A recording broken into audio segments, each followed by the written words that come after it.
Bonjour à toutes et tous. Merci d'être venus pour cette conférence RSE qui va être animée par nos amis de Gaia First.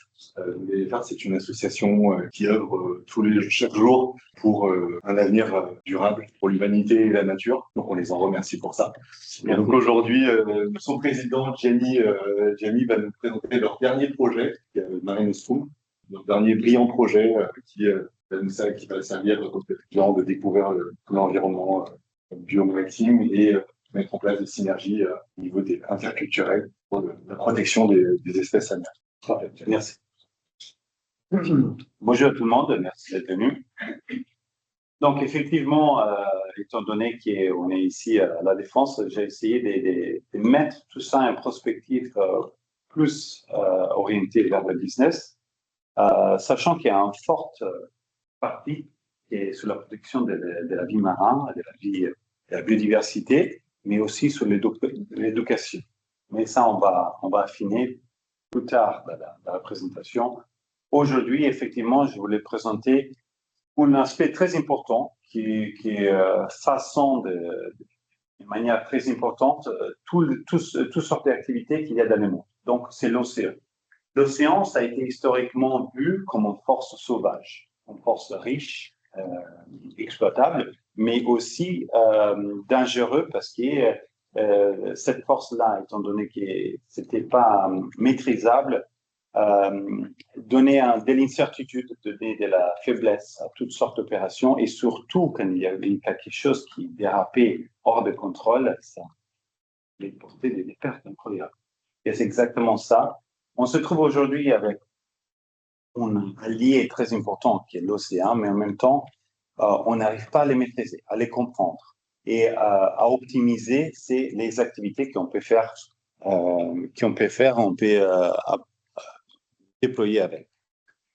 Donc, si on regarde la Méditerranée, c'est un exemple de ça. La Méditerranée est un petit monde marin, quasi fermé. Il y a 30% de trafic maritime qui passe par la Méditerranée, 20% de tourisme global, chaîne d'approvisionnement incroyable au niveau des matériels, aussi des nourritures. Mais il y a aussi un problème, que ça se réchauffe 20% plus rapidement que le reste du monde entier. Donc, automatiquement, ça peut mettre en danger toutes les chaînes d'approvisionnement, tous les marchés, toute la compétitivité, tous les business qui sont liés directement et indirectement à cette petit point du monde. Et donc, aujourd'hui, on a un souci parce que pour maîtriser, pour monitorer ça, on a fait des surveillances fragmentées. Il y a plusieurs études qui ont été faites sur certains aspects de la biodiversité. On entre sur la résilience des côtes marines. Il y a une quantité incroyable de méthodologies qui sont tous incohérentes. Et il y a aussi une déconnexion avec les cycles politiques, parce qu'il ne prend pas en considération ce qu'il peut y avoir des législations locales ou des cultures locales qui peuvent être mises en antagonisme avec des solutions qu'on voudrait apporter. Donc, l'objectif, c'est de faire une action stratégique, une modélisation des risques qui prend une base de données de haute qualité au niveau environnemental, mais aussi territorial, au niveau culture, au niveau sciences autochtones. Et avoir aussi une continuité opérationnelle. Ça veut dire ne pas faire un snapshot, comme on fait souvent, avec voilà, la situation est comme ça, on a fait une analyse, mais faire une analyse constante qui perdure dans le temps. Et l'objectif ici, c'est de faire cette analyse pendant les prochaines années, jusqu'à 2030 et au-delà. Ça va nous permettre d'avoir une protection ciblée, ça va nous permettre d'avoir une vision complète ou un système de modélisation des risques, des vrais risques, qu'ils soient sur la perte de biodiversité, qu'ils soient sur les pics des changements de température, qui normalement, sans en prévision, sans un contrôle, peut avoir un impact assez important au niveau économique des régions, des systèmes. Et donc, c'est ça aussi l'importance.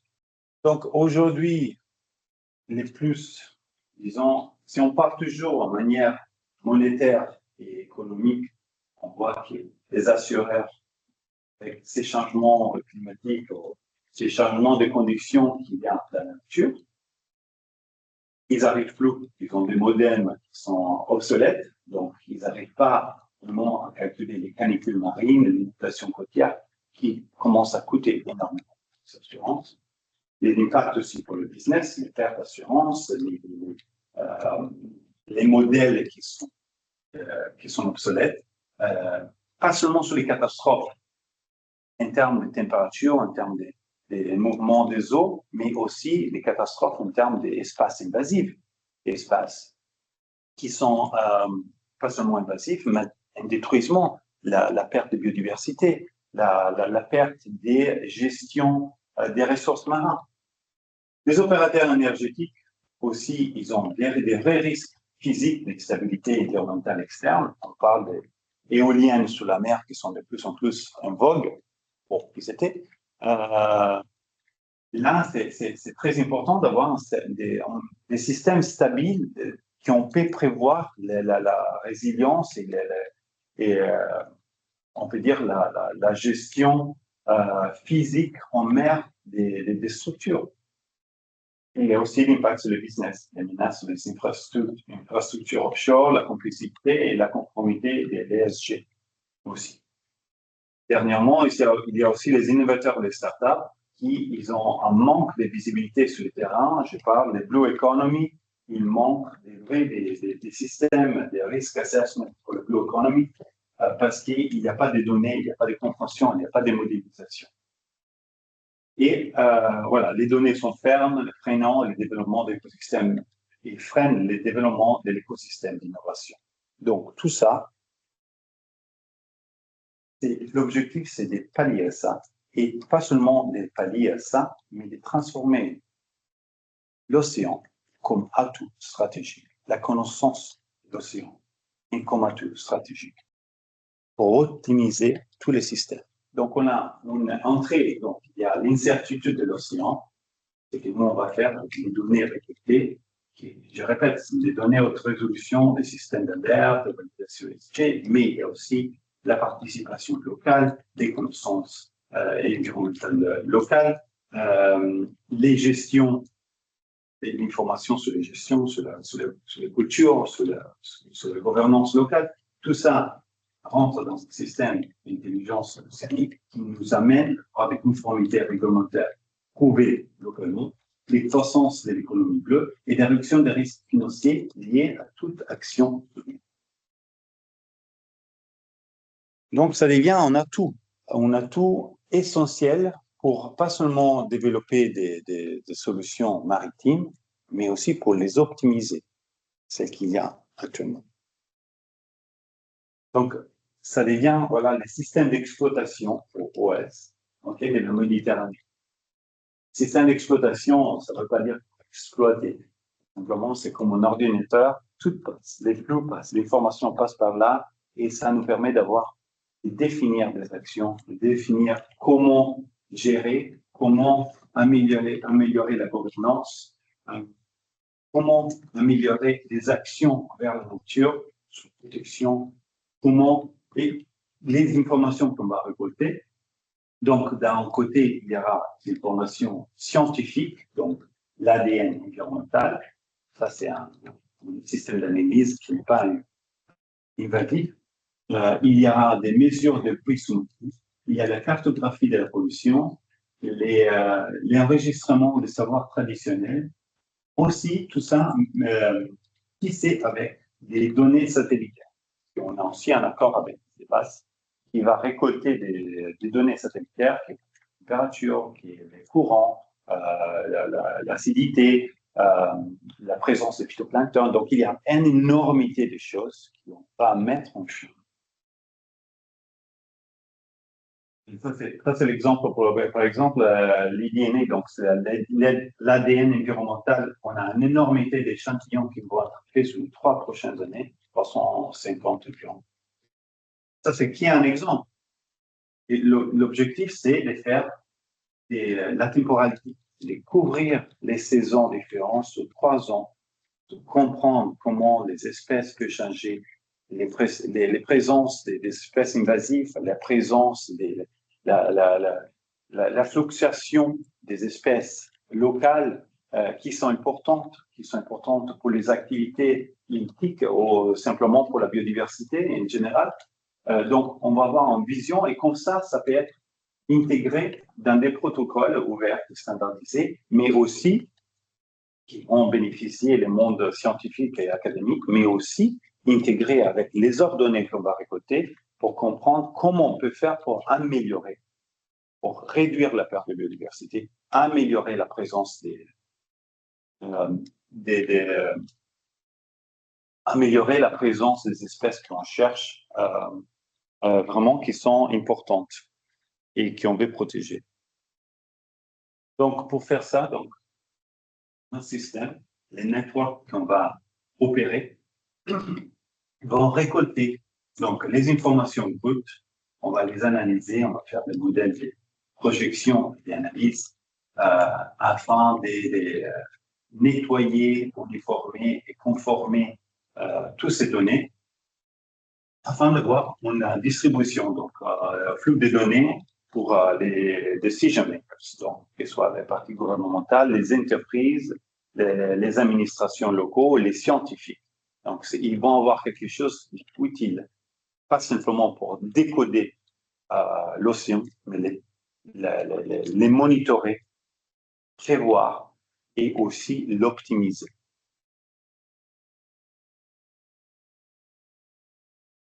Donc, bien évidemment, à chaque point, l'objectif, c'est d'avoir dans la Méditerranée, on est déjà en train de créer des centres de collecte et d'activité, donc on les appelle les hubs. Ces hubs-là, ils vont récolter les données, vont pas seulement récolter les données, mais ils vont aussi avoir des interventions physiques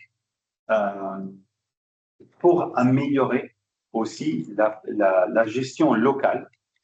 Ça va nous donner une résilience écologique, mais par exemple, les données vont aider à l'identification des sanctuaires critiques au niveau territorial et aussi l'optimisation des remparts physiques naturels contre l'érosion, par exemple, ou des autres changements qu'il peut y avoir dans la nature. Donc, l'observation, ça va nous aider pas seulement à renforcer la protection locale, mais aussi à niveau global, parce que ces données-là peuvent être interfacées, networkées avec les autres hubs qui sont dans la région. Là, on parle de la région méditerranéenne, mais on ne s'arrête pas là. Donc, on a les soutiens de plusieurs structures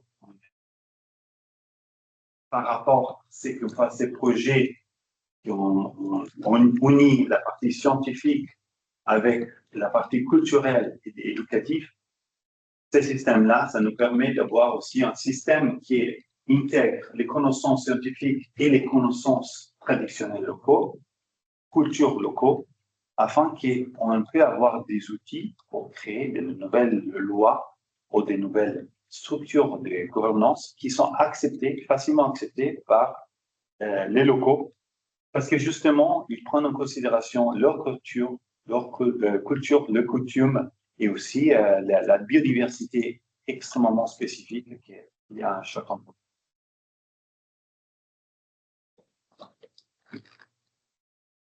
Voilà, Mare Nostrum, ça devient un point nodal pour les corporates, donc les grosses gestionnaires, soit de l'énergie, des assurances, des fonds, qui permet de guider et renforcer aussi leurs opérations vis-à-vis aussi des startups, surtout des blue economy qui veulent implémenter des solutions innovantes et veulent les tester directement, mais surtout ils veulent savoir les risques qu'il peut avoir derrière sous les changements climatiques, sous la biodiversité, sous les gestions directement, sous la chaîne qu'il peut avoir, chaîne des contrôles, les systèmes à chaîne qu'il peut avoir une mer Méditerranée et au-delà. Donc, évidemment, faire partie d'un système comme Gaia First, c'est une solution stratégique pour la résilience de l'entreprise en termes de réduction des risques, pour aider les leaderships en ESG dans les domaines, pour donner une légitimité aussi à toutes sortes de partenariats, aider la stabilité régionale et aussi pour aider en guide à l'innovation pour toutes sortes de systèmes start-up, technologies innovantes, peut avoir un soutien et un système d'analyse des risques très important et cohérent. Comment on peut rejoindre donc ces coalitions? Évidemment, vous pouvez rejoindre ce projet-là avec du financement et des capitaux. Vous pouvez la rejoindre aussi avec intégrant des systèmes techniques, technologiques ou logistiques. Donc, si vous avez un navire, je ne sais pas si vous avez caché un navire dans les parkings, mais non. Mais il y a plusieurs. On peut intégrer des data avec, si vous avez toutes les data, on peut intégrer scientifiques ou non scientifiques, mais aussi, vous pouvez aussi faire partie d'une gestion de gouvernance pour déterminer, pour siéger au Conseil de résilience symbolique. Donc, quelque chose de politique, mais aussi administratif et international. Donc, je vous ai parlé de la Méditerranée, et ça, c'est la projection en 2026. On va commencer avec 6 hubs de Méditerranée. Essentiellement, ils vont être au Maroc, en Espagne, en Tunisie, en Italie, en France et à Monaco. Mais c'est pas que ça, parce qu'il y a aussi, on va commencer aussi dans la région subsaharienne. Donc, on sera en Kenya, Madagascar, et plusieurs pays ici, dans le côté subsaharien, Nigeria, Guinée-Bissau et les autres. Ce qui va nous faire, pourquoi ça? Parce que les déploiements de ces systèmes-là, les monitorages et les networking qu'on va mettre en route, a un objectif que d'ici 2030, on va avoir 150 hotspots, hubs, dans le monde entier. OK? Pourquoi? Parce qu'on va répéter ce système-là de monitorage et de compréhension de la mer Méditerranée dans le monde entier, sachant qu'il y a des biodiversités, des écosystèmes complètement différents. Et c'est pour ça qu'il faut avoir un œil, 2 œils, et des mains sur le terrain partout. Parce que cette information-là, on va les tisser ensemble. On va générer un network collaboratif au niveau mondial, pas simplement pour monitorer, avoir des data et, disons, avoir une modélisation de l'océan, mais aussi et essentiellement, c'est pour intégrer des solutions pour la protection des océans, de la biodiversité et leur régénération. Et aussi la protection des savoir-faire et des connaissances autochtones à chaque endroit dans le monde entier. Aujourd'hui, cette action-là est reconnue par l'Union européenne, l'Union des Nations Unies, comme l'United Nations Decade Ocean Science of Sustainable Development. Donc, c'est une action officielle. Ça veut dire qu'on a un label crédible mondial. On a plein de partenaires. Et de par ça, cette reconnaissance, on a plein de partenaires institutionnels, internationaux. On est intégré dans les cadres scientifiques mondiaux. On fait partie de plusieurs structures aussi de monitorage, lobbyistes et plein des autres qui sont nationales, européennes et internationales. Et donc, il y a un fort potentiel évolutif sans précédent. Effectivement, on discute déjà de devenir programme. Donc, on est action aujourd'hui.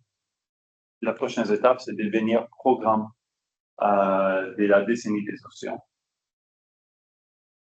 Pour nos partenaires, ça devient un levier de valeur parce que c'est une opération sans précédent, évidemment. c'est un accélérateur pour les startups, il y a un leadership ESG pour les entreprises et aussi il y a un impact institutionnel régional. On va être participatif dans la création des dispositifs régionaux des gestions et des administrations des eaux et des territoires maritimes. Donc voilà, l'objectif, c'est de transformer l'incertitude en intelligence partagée et multiplions les points de monitorage, participation, et c'est que, on n'a pas parlé ici, mais il y a un parti éducatif. À chaque point, il y aura des centres, des formations, Blue Education, qui vont être mises en route. Ça veut dire que pas seulement on va avoir les données, on va avoir les moyens de préserver et renforcer la nature, mais aussi l'économie qui est liée à la nature, mais aussi on forme les jeunes pour pour la vie dans le monde de la préservation, de la protection, mais aussi de les connaissances maritimes. Et on garde les connaissances autochtones traditionnelles qui sont à la base des cultures maritimes.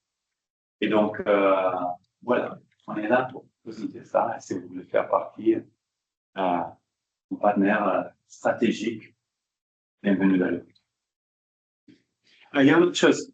Il y a un parcours en bateau qui a démarré en 2027.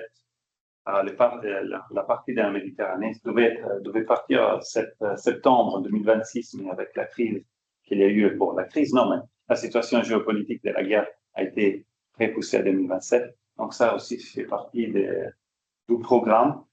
Ces parties-là, c'est plutôt c'est simplement des connexions, connexions physiques entre les hubs, les relier et les faire c'est un peu festif, mais aussi il y a un parti éducatif parce qu'il y aura des jeunes à bord qui vont apprendre d'un côté la vie, comment piloter un bélier, mais aussi la partie scientifique, la partie interopérabilité, la gouvernance internationale. Donc, ils vont apprendre tout ça en voyageant. Donc, voilà, ça, c'est les programmes. Et si vous avez des questions, je suis là.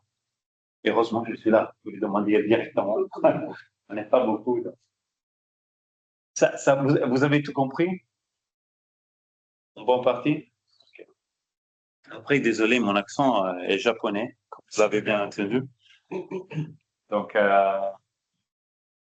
voilà, ça c'est Gaia First. Gaia First, c'est une organisation internationale. On est basé à Paris, à Miami et à Dubaï. On a 3 sièges, mais actuellement, à travers des volontaires et des bénévoles, on est présent dans plus de 20 pays. Et on grandit. Voilà. Surtout maintenant avec l'Afrique, donc on va aussi être beaucoup présent.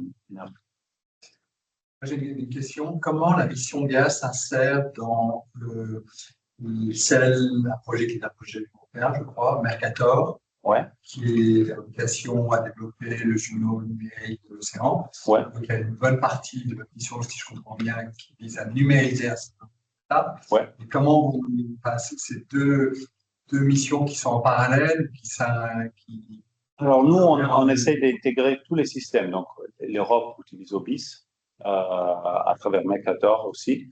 On essaye d'intégrer tout système des data scientifiques afin de pouvoir, parce que toutes les informations récoltées seront utilisées sans libre accès. Et donc, il y a une équipe scientifique et technique qui va s'assurer que tous les protocoles qui seront faits dans chaque hub sont identiques et ils sont conformes à les besoins de Mercator, des autres structures. Donc, c'est vraiment l'uniformité et l'intégration. On apporte plus de données. Voilà. Ce sont des initiatives complémentaires. Ce sont des initiatives pas compétitives. Non, pas du tout. Il n'y a pas une compétition, on est en complément. Justement, on apporte plus des data. L'objectif, c'est il y a à sauvegarder l'environnement, je pense qu'il faut des compétitions. Normalement, il y a le reste. Dans le même langage, j'ai limité la data parce que, de manière très néophyte et j'imagine qu'il est quand même déjà beaucoup, c'est pas forcément une bonne data d'ailleurs, mais vous allez devoir, ça va être dans les deux sens, vous allez devoir solider, c'est-à-dire que ça rentre dans un même langage. Ah, absolument. C'est ça toute l'importance. Je vais parler ici de cette partie-là, c'est le nettoyage des informations. Donc, on va avoir un précode des informations, des données. Ensuite, les protocoles internationaux, par exemple, le protocole IGNA, c'est le protocole de l'UNESCO. Donc, les protocoles, les bruits sous-marins, c'est les protocoles officiels de l'AMO. Et voilà. Donc, par exemple, on utilise ça.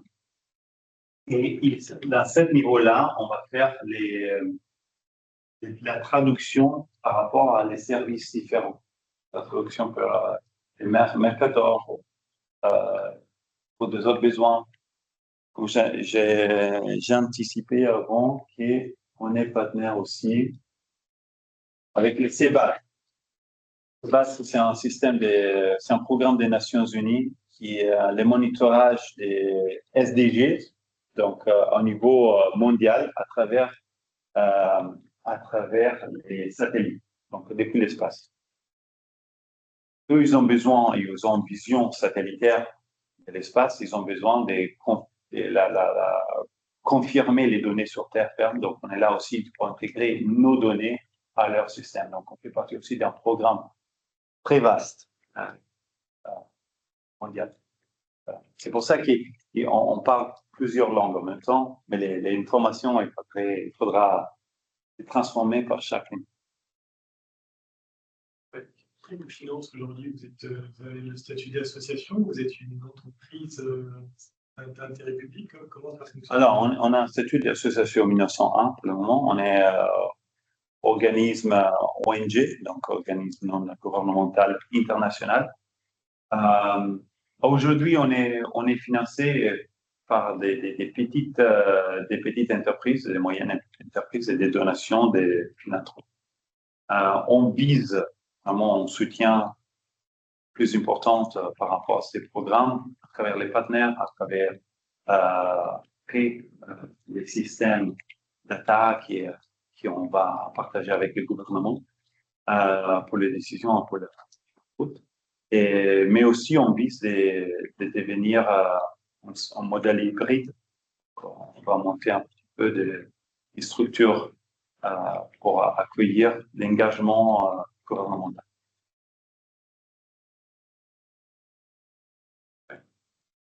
Sur les données que vous avez récoltées depuis les web, ce serait quoi, quelques exemples, c'est quoi les grands sujets du moment en termes de data? Qu'est-ce qui nous manque vraiment comme sujet?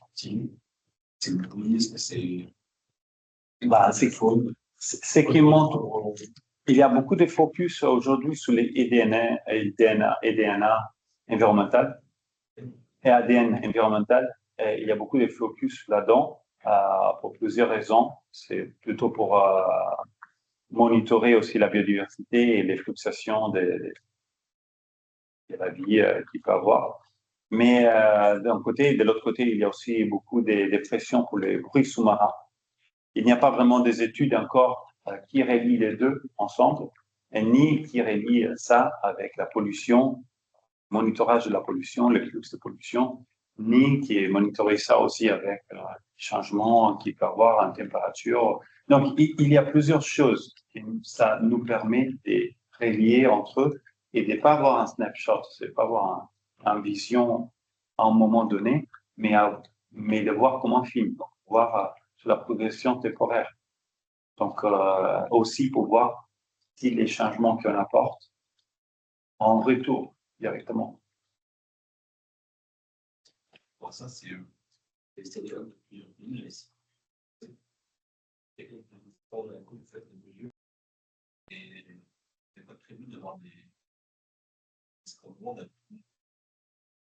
sur la carte. Est-ce qu'il y a des moments, par aussi avec ce qui se passe à des endroits en pleine mer, oui. Aujourd'hui, c'est à tour de côte, dans le sens qu'on parle avec chaque. On a une collaboration avec Asparac, donc c'est le gestionnaire des aires maritimes directement toute la mer Méditerranée, pour gérer les monitorages, donc vraiment à côté des aires marines protégées. L'objectif, c'est déjà commencé là, mais on a aussi un programme qui va démarrer c'est en janvier avec les CNRS. Oui. Oui, bon, avec les CNRS, c'est un programme qui va démarrer vers janvier. C'est sous la compréhension de grands fonds marins. Donc oui, ça sera un milieu de mer. Comme je dis, ça c'est en mer Méditerranée, mais on commence pas que en mer Méditerranée, on commence entre mer Méditerranée et la zone subsaharienne de l'Afrique pour après déployer un peu dans tout le monde. Déjà, une forte demande par les sites, donc les îles, les petites îles, les Caraïbes, tout ça, les agglomérés des îles, mais aussi de l'Amérique du Sud, l'Amérique centrale, la partie asiatique, la mer du Japon et américaine, océanienne. Donc, il y a, et aussi l'Australie, on a une forte demande de participation aussi de l'Australie. Donc, ça veut dire que 2026, c'est vraiment le lancement. 2027, c'est l'élargissement aussi en mer du Nord. Et 2028, vraiment, les 150 apps doivent être déjà en bonne partie en route. Et voilà, 150 apps, 1 million de jeunes, c'est l'objectif aussi de mobiliser, et 1 million d'hectares restaurés. Ces objectifs-là, parce que c'est hyper intéressant de voir qu'il y a un but déjà à court terme, effectivement très concret à l'opération. Oui, c'est déjà concret. Et en septembre, on a les lancements officiels au Maroc. J'espère la tête couronnée qui va venir grâce à la célébration.